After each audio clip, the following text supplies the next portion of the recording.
Agam Rinjani turun tangan bantu operasi SAR korban kecelakaan pesawat ATR 42500, banjir dukungan.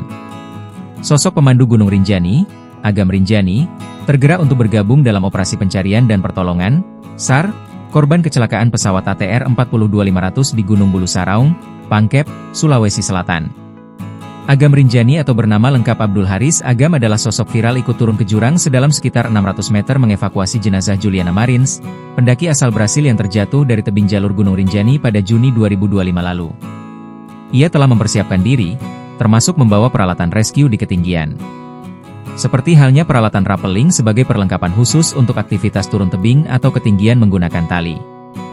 Hal tersebut terungkap dalam unggahan di akun Instagram pribadinya Agam_Rinjani pada Selasa, 20 Januari 2026. Persiapan ikut membantu proses evakuasi pesawat jatuh di Maros.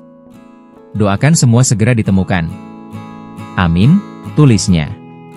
Niatnya tersebut mengundang perhatian warganet, termasuk para pengikutnya yang terdiri dari warga negara asing. Kebanyakan komentar di unggahan Agam Rinjani merupakan warganet dari Brasil.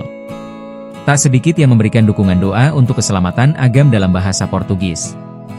Adapun aksi kemanusiaan tersebut untuk membantu tim SAR mencari korban pesawat yang diduga menabrak gunung pada Sabtu, 17 Januari 2026, lalu. Download Tribun X sekarang, menghadirkan lokal menjadi Indonesia.